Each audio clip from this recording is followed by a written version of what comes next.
बिस्मिल्लाहिर्रहमानिर्रहीम। अस्सलाम वालेकुम स्टूडेंट्स, उम्मीद है आप बिल्कुल खैरियत से होंगे। बेटा, आज हम जो आपके साथ चैप्टर डिस्कस करने जा रहे हैं क्लास 9 उसका पहला चैप्टर मैट्रिसेस एंड डिटर्मिनेंट्स, आज हम उसको डिस्कस करेंगे। 9th क्लास के हवाले से पहले इस चैप्टर की थोड़ी सी अहमियत पे गौर करें कि बेटा इस चैप्टर में से आपका काफ़ी ज़्यादा ऑब्जेक्टिव इन्वॉल्व होगा और 9th के हवाले से शॉर्ट आंसर क्वेश्चन इन्वॉल्व होंगे। इस चैप्टर में से लॉन्ग क्वेश्चन नहीं आता है। मेरे ख्याल में हमें 2 या 3 लेक्चर 10-10 मिनट के 2 से 3 लेक्चर बेटा आप सुनेंगे। इंशाल्लाह उम्मीद है इस चैप्टर के हवाले से आपकी कोई भी डिफ़िकल्टी बाकी नहीं रहेगी। तो वक्त ज़ाया किए बगैर चलते हैं अपने मैट्रिसेस एंड डिटर्मिनेंट्स की तरफ। और ये साइड पे कुछ कीवर्ड्स लिखे हैं मैंने, ये हम सारे के सारे इंशाल्लाह कोशिश करेंगे कि इसी चैप्टर के अंदर, इसी लेक्चर के अंदर डिस्कस करें ताकि आपकी ज़रा बेस मजबूत हो जाए, क्वेश्चन करने में आपको बिल्कुल आसानी होगी। The first point is definition. Definition बेटा इसकी देखते हैं कि मैट्रिक्स होता क्या है।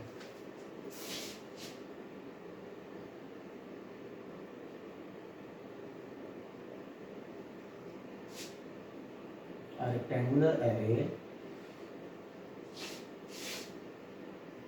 और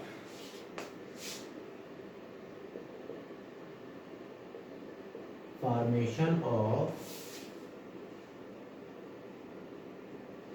collection of real numbers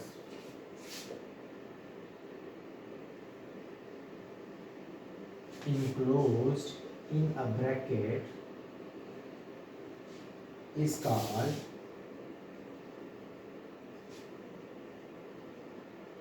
a matrix। किताबी डेफिनेशन तो ये है कि रेक्टेंगुलर एरे और a formation of collection of real numbers enclosed in a bracket is called a matrix. अगर हम सादा अल्फाज में डिस्कस करें तो बेटा रियल नंबर की कोई ख़ास अरेंजमेंट, एरे वर्ड जो यूज़ किया जाता है वो यूज़ ही किसी ख़ास अरेंजमेंट के लिए किया जाता है। अगर हम देखें 1 2 3 4 5 6, ये मैंने एक एरे लिखी है या formation of collection of real number है। रियल नंबर्स हैं जो कि किसी खास तरतीब के साथ लिखे गए हैं। अगर हम इनको किसी ब्रैकेट के अंदर क्लोज कर देंगे तो ये आपका एक मैट्रिक्स बन जाएगा। बिल्कुल इसी तरह से एक और एग्जांपल को डिस्कस करते हैं। 4 10 20 40, ये भी एक मैट्रिक्स है। और मैट्रिक्स है, ये भी एक मैट्रिक्स है, लेकिन 1 2 7 8 10 इसके अंदर कोई ख़ास आपको अरेंजमेंट्स नज़र नहीं आ रही। उस ख़ास जो है प्रॉपर, यहाँ पे एक आपके पास वर्ड मिसिंग है, समझ रहे हैं मेरी बात से? तो this is not a matrix, ये एक मैट्रिक्स नहीं है। Proper arrangements. और इसके अंदर दूसरी चीज़ याद रखने वाली बात ये है, जो भी हॉरिजेंटल के अंदर वैल्यूज़ लिखी होंगी इनको बोला करेंगे हम रोज। ये इसकी रो 1 है, ये इसकी रो 2 है, समझ रहे हैं बात को? और अगर हम डिस्कस करें वर्टिकल पार्ट को तो बेटा ये इसका कॉलम कहलाएगा। क्या कहलाएगा? इसका कॉलम कहलाएगा। इसको देखिएगा, इसमें कितनी नंबर ऑफ रोज हैं? First row, second row. तो और कीजिएगा, कितने कॉलम्स हैं? 2 कॉलम्स हैं। एक खास तरतीब के साथ जब भी रियल नंबर्स को अरेंज करके लिखा जाता है और ब्रैकेट के अंदर इनक्लोज कर दिया जाता है तो ऐसे सिस्टम को मैट्रिक्स कहा जाता है। ठीक है, डेफिनेशन क्लियर होगी उम्मीद है। अब हम चलते हैं सेकंड की तरफ। सेकंड पॉइंट है order of a matrix. Matrix की तो समझ में आ गई बात सबको। मैं इधर 2-3 मैट्रिक्स मेंशन करता हूं, फिर मैं ऑर्डर की तरफ चलता हूं।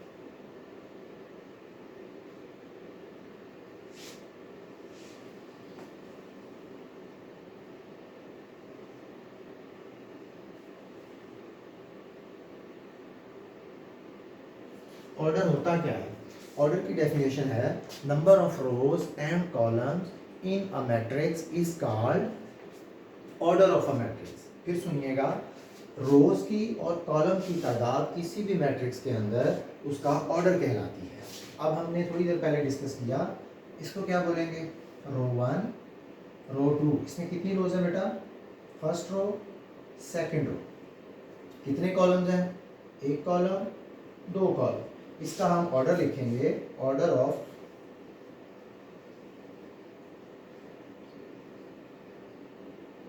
above matrix is 2 क्रॉस 2 या फिर 2 by 2। Number of rows and number of columns हमने मेंशन कर दिए। सबसे पहले जो आप लिखा करेंगे, याद रहे कि सबसे पहले हमेशा आप रो को मेंशन किया करेंगे। सेकंड पे मैंने लिखा number of columns, COLUMN, columns. ठीक है, इसका ऑर्डर क्या आ गया? ऑर्डर आ गया 2 क्रॉस 2। इसको ऐसे भी लिखा जा सकता है, सेंटर में मल्टीप्लिकेशन का साइन देके, और 2 बाय 2 भी लिखा जा सकता है। अब हम चलते हैं अपनी सेकंड एग्जांपल की तरफ। एक रो, दूसरी रो, कॉलम्स कितने? 3 कॉलम्स। इसका ऑर्डर क्या हो गया?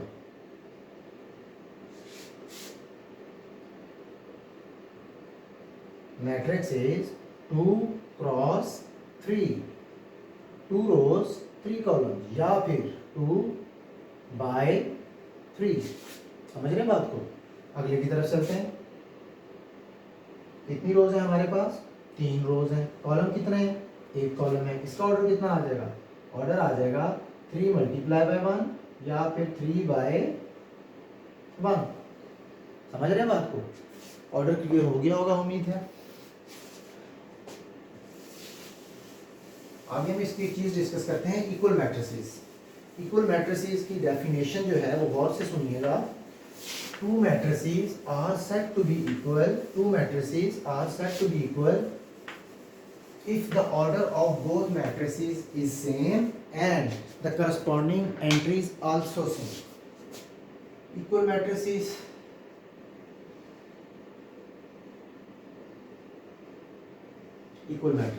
बेटा इसके 2 पॉइंट्स हैं। पहला पॉइंट हमने डिस्कस किया,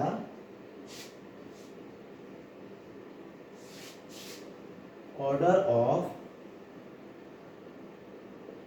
मैट्रिसेस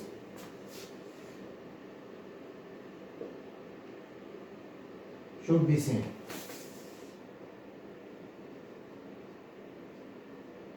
दूसरा पॉइंट है corresponding entries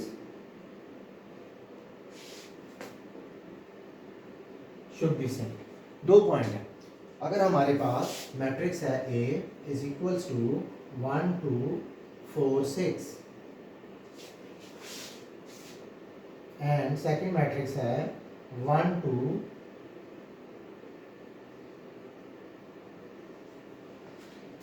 सबसे पहले तो चीज चेक करते हैं, पहला पॉइंट इसके ऊपर अप्लाई होता है कि नहीं। Number of rows and number of columns. इसका ऑर्डर कितना आ गया बेटा? 2 बाय 2।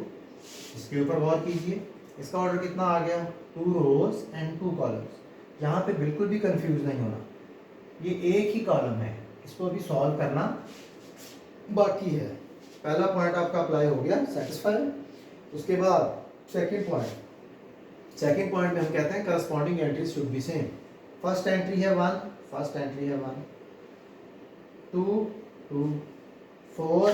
जब इसको सॉल्व कर देंगे तो ये भी तो 4 ही बन रहा है बेटा, इसको सॉल्व कर देंगे ये भी तो 6 ही बन रहा है। समझ रहे हैं बात? जब भी 2 मैट्रिसेस का कंपैरिजन करवाया जाए और आपसे पूछा जाए कि ये 2 मैट्रिसेस आपस में इक्वल हैं या नहीं, तो सिर्फ और सिर्फ इन 2 पॉइंट्स को माइंड में रखना है। Order of both matrices should be same, corresponding entries should be same. दोनों की एंट्रीज भी सेम होनी चाहिए और ऑर्डर भी सेम होना चाहिए। अब हम चलते हैं एक्सरसाइज 1.1 की तरफ और उसको डिस्कस करते हैं। उसमें इन 3 टॉपिक से रिलेटेड जो हमने अभी डिस्कस किए क्वेश्चंस हैं जी। 1.1 के अंदर बेटा कह रहा है find the order of the following. इसके अंदर उसने हमें 8 पार्ट दिए गए हैं, हम कोई 2-3 डिस्कस कर लेते हैं जल्दी से। क्वेश्चन नंबर 1,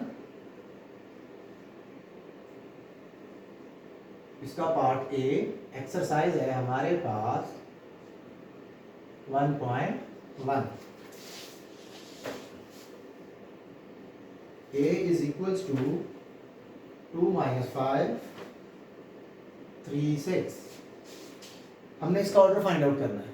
अब जरा गौर कीजिएगा, हमने पढ़ा था ऑर्डर होता क्या है, number of rows and number of columns in a matrix is called order of a matrix. बेटा इसमें कितनी रोज हैं, फर्स्ट रो सेकंड रो, कितने कॉलम्स हैं, आंसर आ जाएगा इसका order of matrix A is 2/2। Clear हो गया, मुश्किल तो नहीं है। इसका कोई एक और पार्ट डिस्कस कर लेते हैं। सपोज एक इसका एफ पार्ट है, एफ पार्ट के अंदर ओनली सिंगल वैल्यू, समझ रहे हैं।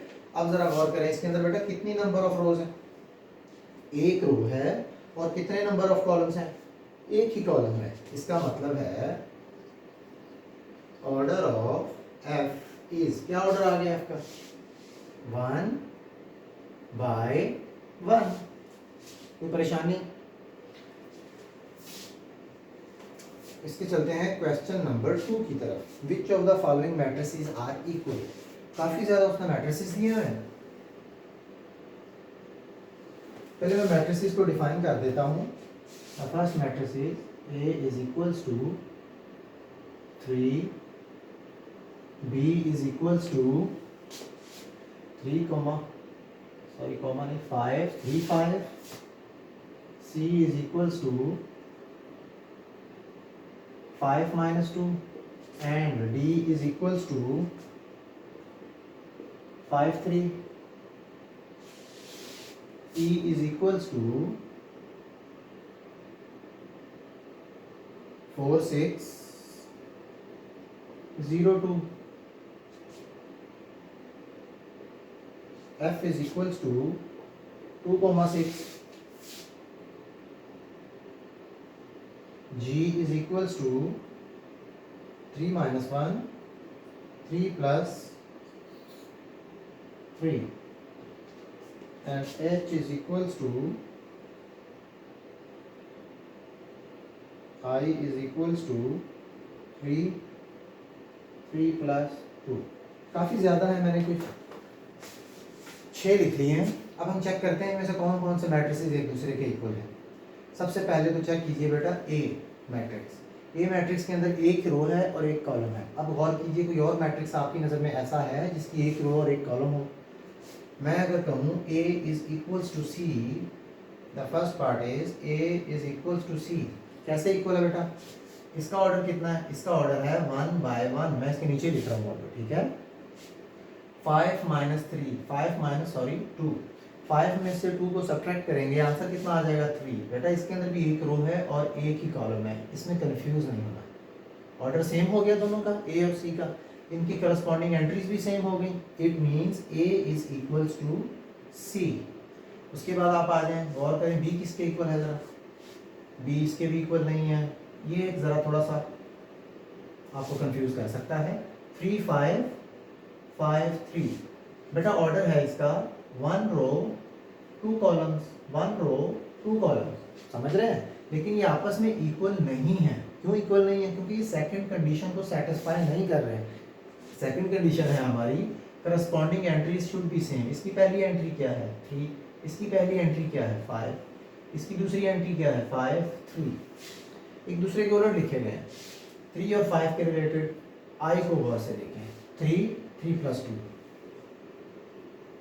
बी किसके इक्वल आ गया जी, आई के इक्वल, क्योंकि इसका भी ऑर्डर है 1 क्रॉस 2।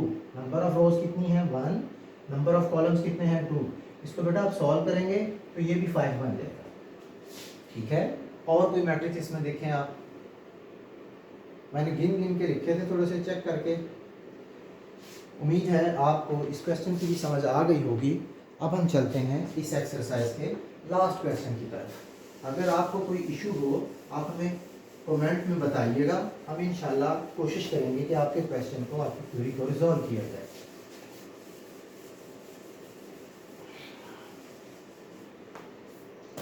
जी, इसका क्वेश्चन नंबर 3 है, find the values of a b c and d which satisfy the matrix equation. Question number 3 is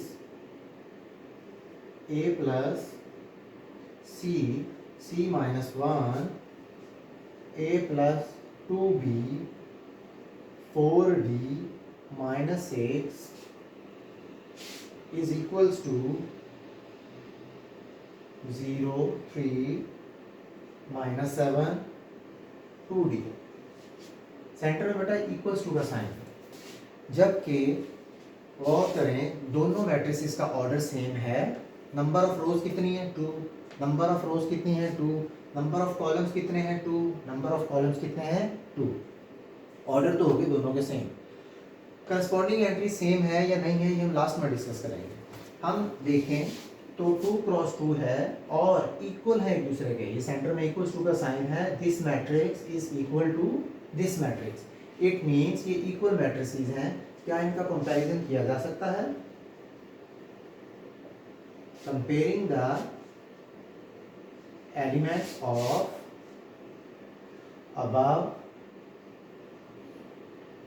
above matrices, पहला पहले के इक्वल एलिमेंट, दूसरा एलिमेंट दूसरे के इक्वल, तीसरा तीसरे के, फोर्थ वन के। a plus c is equals to 0 and say this is equation number 1, a plus 2b is equals to minus 7, equation 2, then c minus 1 is equals to 3, say equation this is 3, and the final equation is 4d minus 6 is equals to 2d, say this is your equation number 4। अब ये चारों equations के ऊपर नज़र डालें और check करें कि कौन सी इक्वेशन सबसे ज़्यादा आसानी से सॉल्व हो सकती है या किसी इक्वेशन में से किसी वेरिएबल की वैल्यू निकल सकती है। a प्लस सी नहीं सॉल्व हो सकती इस तरह से, a प्लस 2b किसी की वैल्यू नहीं निकलेगी, c माइनस 1 3 बात समझ में आती है, 4d minus 6 equals to 2d, यहाँ से भी इक्वेशन निकल सकती है। हम स्टार्ट करते हैं इक्वेशन नंबर 3 से। इक्वेशन नंबर 3 को हमने लिखा c minus 1 is equals to 3। 1 को बेटा दूसरी तरफ पे शिफ्ट करेंगे वो प्लस 1 हो जाएगा, c की क्या वैल्यू आ जाएगी आपके पास 4। अब मुझे ये बताइए कि c की वैल्यू किस इक्वेशन में पुट की जाए तो दूसरी कोई वैल्यू निकल आए। 4d minus 6 equals to 2d इसमें यूज़ की जा सकती है? नहीं की जा सकती क्योंकि वेरिएबल इन्वॉल्व ही नहीं है। कौन सी इक्वेशन है जिसमें वेरिएबल इन्वॉल्व है? फर्स्ट और थर्ड को तो हमने यूज़ कर लिया। फर्स्ट के अंदर क्या करेंगे? पुट इन इक्वेशन नंबर 1 में पुट कर दिया, a plus 4 is equals to 0, this implies that a is equals to minus 4। a की भी वैल्यू आ गई बेटा आपके पास। अब a की वैल्यू किस इक्वेशन में पुट की जा सकती है कि किसी और वेरिएबल की? आंसर आ जाए, put in 2, put in equation, put in equation 2। Equation 2 is minus 4 plus 2b is equals to minus 7।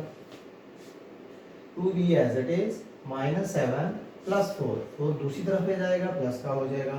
2b is equals to minus 3, b is equals to minus 3 by 2। 2 multiply हो रहा था divide हो जाएगा, इस तरह हमारे पास b की value आ गई। Final equation 4d minus 6, 4d minus 6 equals to 2d। D वालों को एक साइड पे इकट्ठा करते हैं, 2d जब इस लेफ्ट हैंड साइड पे आएगा माइनस का 2d हो जाएगा, 6 दूसरी तरफ जाएगा तो प्लस का 6 हो जाएगा। 4 में से 2 निकाले कितने बचे हमारे पास? 2d is equals to 6, d is equals to 6 divided by 2, value of d is equals to 3। उसने हमसे a b c की d की वैल्यू मांगी थी, वो हमने सब निकाल दी, value of c a b and d। अब आप यहाँ तक इसको नोट कीजिए और फाइनल में हमें कमेंट्स में बताइएगा कि जब आप ये वैल्यू अपने गिवन क्वेश्चन में लेफ्ट एंड राइट साइड पे पुट करेंगे क्या ये इक्वल मैट्रिसेस बनते हैं या नहीं। अंडरस्टूड सी बात है बेटा, ये इक्वल मैट्रिसेस बनेंगे, लाजमी बनेंगे। अब हम जल्दी से टाइप्स ऑफ मैट्रिसेस की तरफ आते हैं जो कि इस लेक्चर का आखिरी पॉइंट है हमारा। मैट्रिसेस की टाइप्स हैं बेटा, मैंने लेफ्ट हैंड साइड पे पॉइंट्स लिखे हुए हैं। Row matrix, column matrix, rectangular matrix, उसके बाद है जी स्क्वायर मैट्रिक्स, नल मैट्रिक्स और zero matrix. One by one सबको डिस्कस करते हैं, गौर कीजिएगा। अब तक आपने डिस्कस किया है definition, order of a matrix, equal matrices, and exercise 1.1। अब हम चलते हैं types of matrices.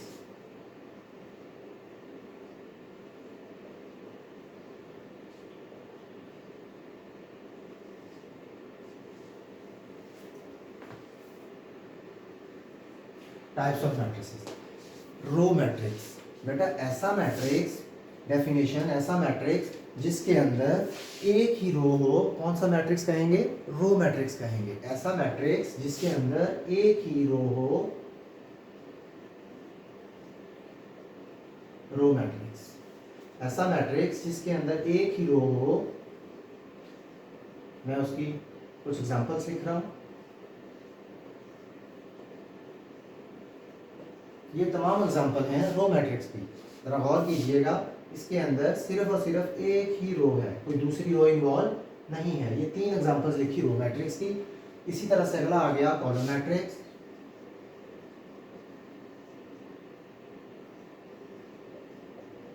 Row column matrix, बेटा इसकी डेफिनेशन है ऐसा मैट्रिक्स जिसके अंदर सिर्फ और सिर्फ एक कॉलम हो, एक से ज्यादा कॉलम ना हो, कौन सा मैट्रिक्स कहेंगे? Column matrix. 2 4 कॉलम मैट्रिक्स है। 1 2 5 कॉलम मैट्रिक्स है।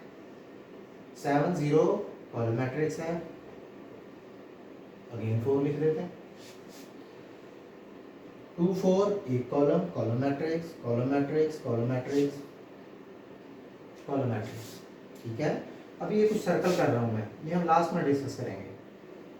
ठीक है, उसके बाद हमारा नेक्स्ट है जी rectangular matrix.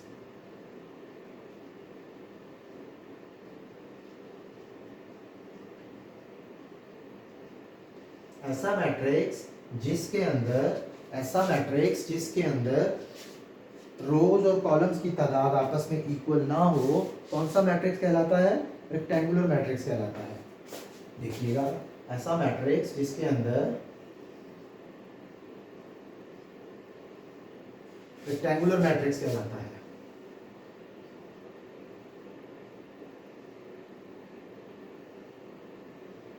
Ji, number of रोज कितनी है? 2 रोज। नंबर ऑफ कॉलम्स कितने हैं? 3 कॉलम्स। जब भी नंबर ऑफ रोज और कॉलम्स आपस में इक्वल ना हो, ऐसे मैट्रिक्स को कहा जाता है रेक्टेंगुलर मैट्रिक्स। हमने इसकी 3 एग्जांपल्स डिस्कस की। 1 2 4 3 रोज हैं, 1 कॉलम है। 1 रो है, 2 कॉलम्स हैं, कौन सा मैट्रिक्स कहेंगे इनको? Rectangular matrix. अब हम चलते हैं, अगला पॉइंट आ गया हमारे पास स्क्वायर मैट्रिक्स। ऐसा मैट्रिक्स जिसके अंदर नंबर ऑफ रोज और कॉलम्स की तादाद बराबर हो, कौन सा मैट्रिक्स कहलाता है? स्क्वायर मैट्रिक्स कहलाता है। 4 5 6 7 8 and 9। 2 rows 2 columns, 1 row 1 column, 3 row 3 columns, कौन सा मैट्रिक्स? Square matrix. अब तक आपने डिस्कस कर लिया row matrix, column matrix, rectangular matrix, square matrix. अब हम चलते हैं नल मैट्रिक्स या zero matrix.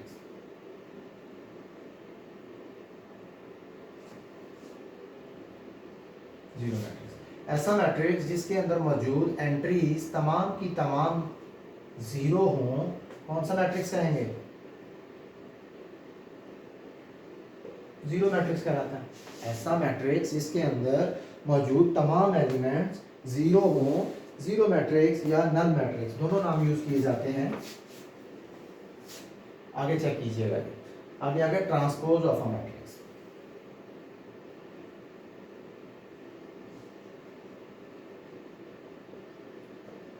Transpose of a matrix की डेफिनेशन ये है कि ऐसा मैट्रिक्स जो किसी मैट्रिक्स की रोज को कॉलम बनाने से या कॉलम्स को रो बनाने से हासिल हो, ट्रांसपोज मैट्रिक्स कहलाता है। ट्रांसपोज ऑफ अ मैट्रिक्स कैसे, अभी चेक करते हैं।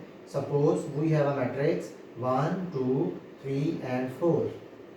कोई भी हो सकता है, वो मैट्रिक्स के ऊपर कोई बंदिश नहीं है। वो रो मैट्रिक्स भी हो सकता है, वो कॉलम मैट्रिक्स भी हो सकता है, वो रेक्टेंगुलर भी हो सकता है, वो जीरो भी हो सकता है, वो नल भी हो सकता है, वो डायगोनल भी हो सकता है, वो किसी भी फैमिली से बिलोंग कर सकता है। ठीक है, हाँ जी।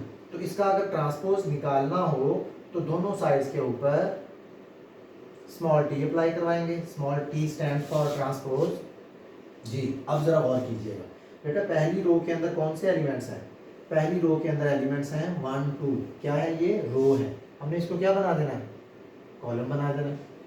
सेकंड रो को गौर से देखिएगा, 3 4 रो है, इसको क्या बना देंगे, कॉलम बना देंगे। ये आपने क्या निकाल लिया, ट्रांसपोज ऑफ अ मैट्रिक्स। दो तरीके हैं, या तो इसकी रो को कॉलम की फॉर्म में लिख दें या फिर इसके कॉलम को रो की फॉर्म में लिख दें। आंसर दोनों तरह से सेम आएगा। फिर सुनिएगा, इसकी रोज को कॉलम बना दें या फिर इसके कॉलम को रोज बना दें, क्या हो जाता है, transpose of a matrix find कर लेते हैं। आगे आ गया जी नेगेटिव मैट्रिक्स।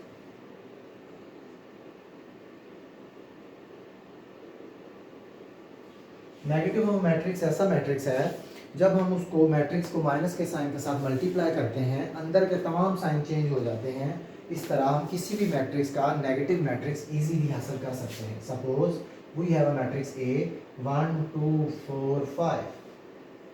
अब हमसे कोई सवाल करता है कि इस मैट्रिक्स का नेगेटिव मैट्रिक्स फाइंड आउट कीजिए, तो हम दोनों साइड्स के ऊपर माइनस से मल्टीप्लाई करा देते हैं। यहाँ पे माइनस कर ले के साथ, सारे पॉजिटिव तो ठीक नहीं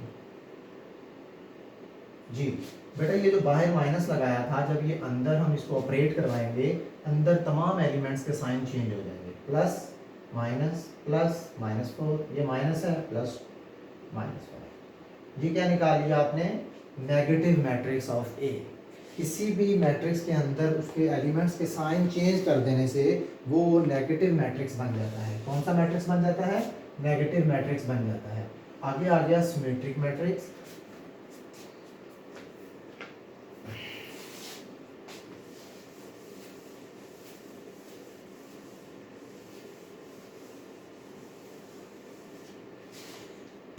सिमेट्रिक मैट्रिक्स बेटा कोई भी ऐसा मैट्रिक्स जिसका ट्रांसपोज लिया जाए और दोबारा वो उसी के इक्वल आ जाए। कोई भी ऐसा मैट्रिक्स जिसका ट्रांसपोज लिया जाए, suppose we have a matrix 1 0 0 1, हम इसका ट्रांसपोज लेते हैं, दोनों तरफ ट्रांसपोज अप्लाई करवा दिया, 1 0 0 1 ट्रांसपोज। ट्रांसपोज में हमने थोड़ी देर पहले डिस्कस किया कि इसकी रो को कॉलम बना देते हैं। 1 0 को 1 0 इस तरह लिख दिया, दूसरा है 0 1, कैसे लिख दूंगा, 0 1। लेफ्ट हैंड साइड पे क्या चल रहा है, ए ट्रांसपोज। ये सारा क्या बन गया, ये तो वही नहीं बन गया जो हम लेके चले थे, जो हमारा क्वेश्चन था। समझ रहे हैं बात को। तो इसकी जगह पे क्या मैं ए लिख सकता हूँ। थोड़ी देर पहले हमने डेफिनेशन डिस्कस की कि जब भी किसी मैट्रिक्स का ट्रांसपोज लिया जाए, वो इटसेल्फ दोबारा उसी के इक्वल आ जाए, तो ऐसे मैट्रिक्स को कहा जाता है सिमेट्रिक मैट्रिक्स। क्या कहा जाता है,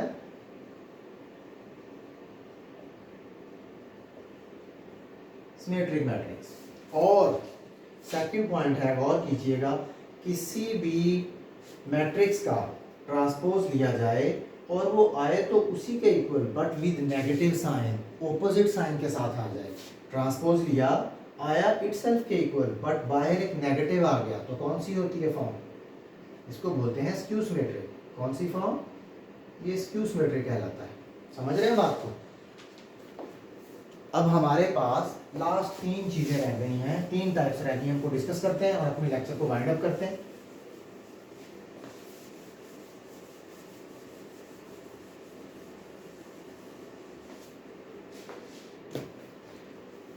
थर्ड लास्ट है स्केलर मैट्रिक्स।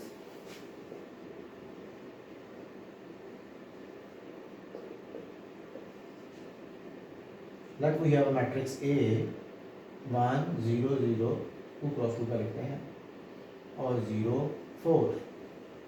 फिर मैं आगे मैट्रिक्स लिखता हूँ, matrix B 4 0 0 4, C is equals to K 0 0 K। इधर भी लिख देता हूँ, B कर देते हैं, B इज इक्वल्स टू 7 0 0 9। और इधर लास्ट में एक और मैट्रिक्स लेके चलता हूँ, F इज इक्वल्स टू 1 0 0 1। अब और कीजिएगा बेटा, इसको कहते हैं डायगोनल एंट्रीज। कौन सी एंट्रीज, डायगोनल। ये तीनों जो मैंने एक साथ लिखे हैं, सिर्फ इस वजह से लिखे हैं कि आपको तीनों के अंदर डिफरेंस पता चल जाए कि तीनों के अंदर डिफरेंस क्या है। Scalar, diagonal, identity. बेटा ऐसा मैट्रिक्स जिसके डायगोनल के ऊपर डिफरेंट टाइप्स के एलिमेंट्स पड़े हो, 1479 कौन सा मैट्रिक्स कहलाएगा? Scalar matrix. बाकी उसके ऊपर और नीचे तमाम जीरोज होंगे। 3x3 की भी कह लेते हैं जी जी मैट्रिक्स। 1 0 0 0 7 0 0 0 10 डायगोनल में एलिमेंट्स पड़े हुए 3x3 का मैट्रिक्स है। कौन सा मैट्रिक्स होगा? Scalar matrix. अब इस पे आ जाए डायगोनल मैट्रिक्स।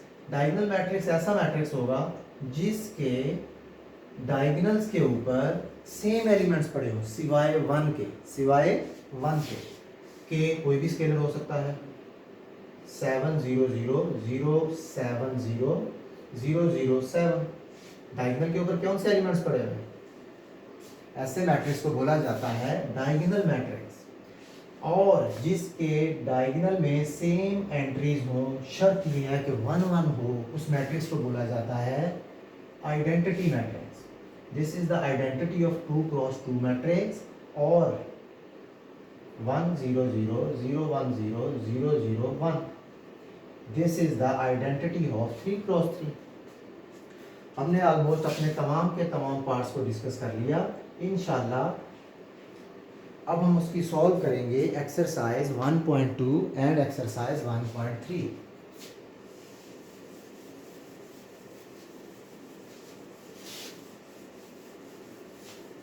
अगर किसी भी बच्चे को किसी भी टॉपिक के हवाले से कोई क्वेश्चन हो, काइंडली कमेंट्स के अंदर पूछिएगा। इंशाल्लाह आपके क्वेश्चन को सॉल्यूशन की फॉर्म में वीडियो अपलोड कर दूंगा। उम्मीद है आप लोगों को कोई भी परेशानी इंशाल्लाह नहीं होगी। 1.2 एक्सरसाइज है बेटा। 1.2 एक्सरसाइज के अंदर प्रैक्टिस ही है ओवरऑल।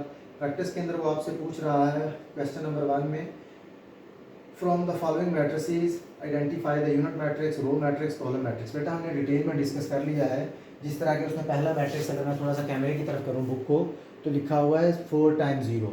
हमने सिर्फ बता देना है कि ये जीरो मैट्रिक्स है। हमने डिटेल में एग्जाम्पल्स डिस्कस किए हैं। फिर भी किसी भी बच्चे को इशू हो तो आप कमेंट्स में लाजमी डिस्कस कीजिएगा। फ्रॉम द फॉलोइंग कहता है बताओ स्क्वायर कौन सा है, रेक्टेंगुलर कौन सा है, डिटेल में डिस्कस कर लिया हमने। फ्रॉम द फॉलोइंग कहता है आइडेंटिटी चेक करो, स्केलर चेक करो, इनकी भी एग्जांपल्स डिस्कस कर लें। नेगेटिव मैट्रिक्स का एक क्वेश्चन कर लेते हैं, क्वेश्चन नंबर 4।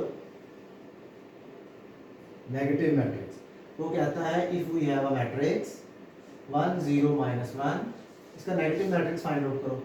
हमने पहले भी कहा दोनों तरफ माइनस से मल्टीप्लाई करवा दिया, ये माइनस एज इट इज। इधर वाला माइनस जब हम अंदर शिफ्ट करेंगे ओवरऑल एलिमेंट्स के साइन क्या हो जाएंगे, चेंज हो जाएंगे। तो ये आपके पास क्या आ गया, negative matrix of A find out कर लिया। फिर इसी तरह से क्वेश्चन नंबर 5 है, कहता है ट्रांसपोज फाइंड आउट कीजिए। हम इसी के भी सी पार्ट का ट्रांसपोज फाइंड आउट करते हैं। C part is 1 2 3 2 -1 and 0. Taking transpose on both sides 1 2 3 2 -1 0 2 -1 0 transpose जी। थोड़ी देर पहले हमने डिस्कस किया ट्रांसपोज कैसे लिया जा सकता है। इस रो को कॉलम बना दो या इस कॉलम को रो बना दो। अब इस कॉलम को रो बना के देखते हैं। 1 2 3 2 -1 0 क्या फाइंड आउट कर लिया, सी ट्रांसपोज फाइंड आउट कर लिया। बहुत इजी है बेटा। अगर आपने ये डेफिनेशन गौर से समझ ली है, आपकी समझ में आ गई हैं, तो इंशाल्लाह क्वेश्चंस में कोई भी इशू नहीं होगा। क्वेश्चन नंबर 6 है जी, इसका कोई एक पार्ट डिस्कस कर लेते हैं। If A is equals to 1 2 0 1 कहता है प्रूफ करो कि ए का डबल ट्रांसपोज लिया गया है और वो ए के इक्वल है। देखते हैं जी, अगर वो कह रहा है तो वाकई ए के इक्वल हो सकता है। A is equals to 1 2 0 1. Taking transpose on both sides 1 2 0 1. Taking transpose लेने के लिए हमने भी डिस्कस किया कि इसकी रो को कॉलम या कॉलम को रो बना दें। 1 0 1 0 2 1। फिर आ गया A ट्रांसपोज किसके इक्वल आ गया, 1 0 2 1। टेकिंग अगेन ट्रांसपोज, दोनों तरफ दोबारा से ट्रांसपोज लेते हैं। 1 0 2 1 ट्रांसपोज इज इक्वल्स टू 1 2 0 1। और कीजिएगा, क्या ये दोबारा गिवन क्वेश्चन के इक्वल नहीं आ गया आपके पास? क्या इसकी जगह पे ए लिखा जा सकता है? It means A transpose into A किसके इक्वल आ गया, यही हमारा प्रूफ था, यही हमने प्रूफ करना था। ठीक है बेटा, इंशाल्लाह नेक्स्ट लेक्चर के अंदर जो हमारा लास्ट है 1.3 यहीं से हम स्टार्ट करेंगे। बाकी आज हमने जो कीवर्ड्स लिखे थे ऑलमोस्ट कंप्लीट कर लिए हैं। फिर भी किसी बच्चे को कोई इशू हो, कोई क्वेश्चन हो आपका लेक्चर के हवाले से, तो बेटा आप बिल्कुल पूछिएगा, हम इंशाल्लाह आपको क्वेश्चन सॉल्व करेंगे। तब तक के लिए अपना ख्याल रखिएगा। अल्लाह हाफिज़।